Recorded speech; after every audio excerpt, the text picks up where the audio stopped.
on the opposite end of the scale from good judgment.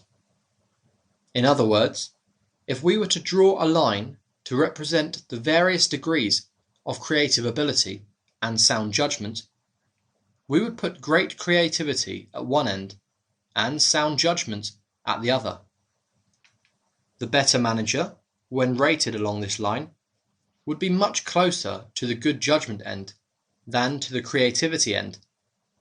So we immediately see that a good manager may automatically constitute a barrier to an atmosphere that fosters creativity.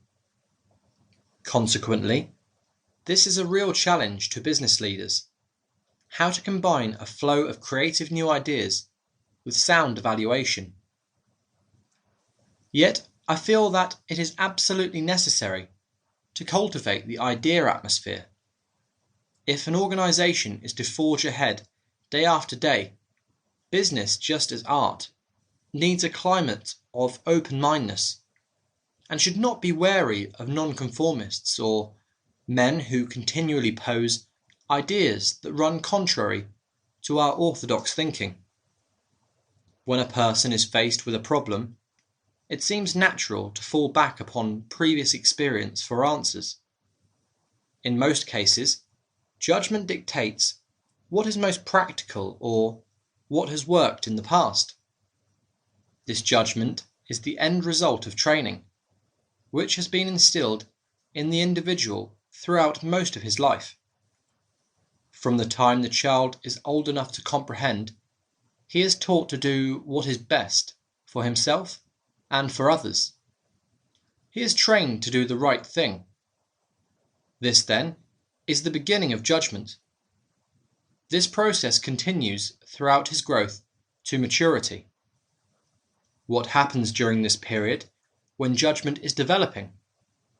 What was there before judgment developed? Let's look at a young child. One is immediately struck by his power of imagination. Everything is real to him. Everything is alive.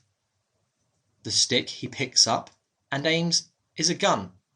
The tree he climbs is a mountain or a ship's lookout platform.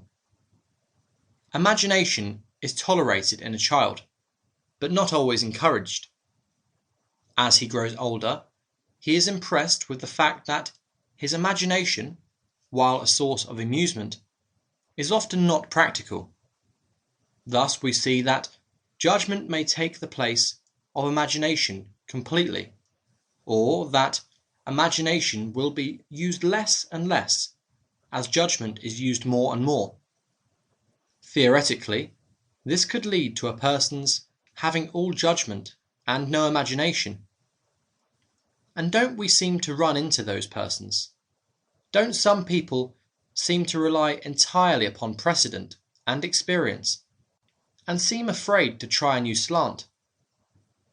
But most judgment be developed at the expense of imagination? I think not. Moreover, I believe we have had experience that proves that ideas can be stimulated, and that a client can be developed and maintained, in which ideas, as well as good judgment, flourish.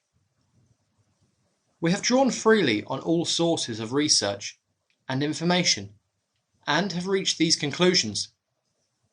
For example, as to what a creative person is. In the first place, he has a sensitivity to problems. Then he also has a fluency with ideas, in that he thinks a lot of approaches to a problem. Many of these ideas are characterized by novelty. His ideas are new and perhaps different. The creative man is flexible, able to drop one line of thinking and easily take up another one. Also, he has a quality that has been described as constructive discontent, a certain restlessness of mind, searching for new and better ways of doing things. This characteristic has been forcefully described by Harlow H. Curtis, president of General Motors, as the inquiring mind. It is this attitude, he points out, that is never